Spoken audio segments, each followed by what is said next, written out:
Kampas kopling mobil.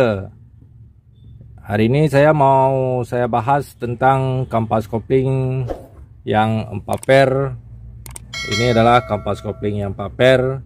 Ini kampas kopling 4 per single per. 1 2 3 4. Nah, ini kampas kopling 4 per single per, dan ada kampas kopling yang 4 per. Ini kampas kopling yang 4 per double per. 1 2 3 4. Dan di dalamnya pun ada lapisan per. Maka kalau dijumlah pernya menjadi 8 per. Inilah kehebatan dari kampas kopling 4 per double per. Mungkin ini cukup jarang orang yang mengetahuinya.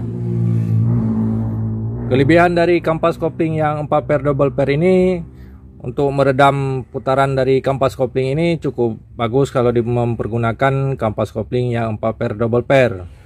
Untuk meredam getaran, kalau menggunakan kampas kopling 4 per double per cukup bagus. Mungkin bagi pengguna mobil diesel ataupun angkutan berat ini sangat cocok menggunakan kampas kopling yang 4 per double per.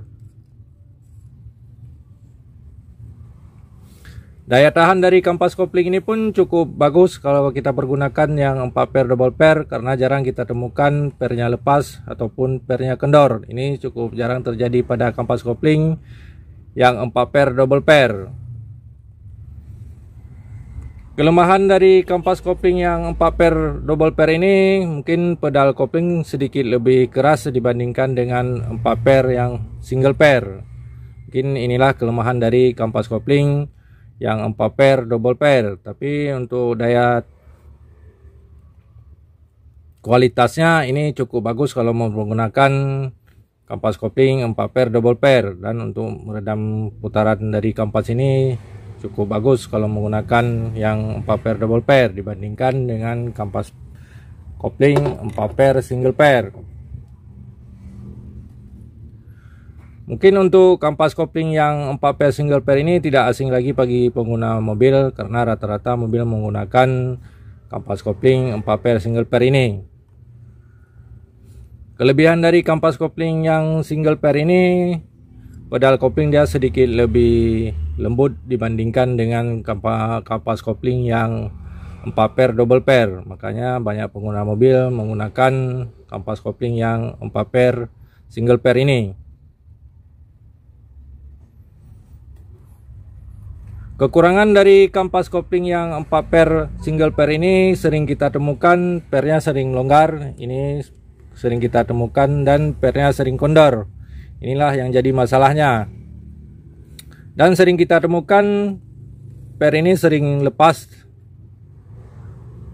Ini adalah kelemahan dari kampas kopling 4 per single per.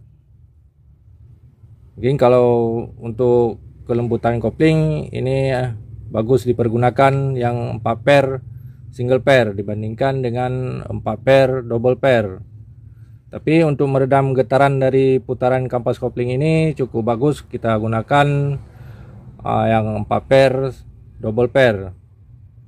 Tapi bagi pengguna angkutan berat ini sebaiknya menggunakan kampas kopling yang 4 per double per. Ini cukup bagus kalau dipergunakan.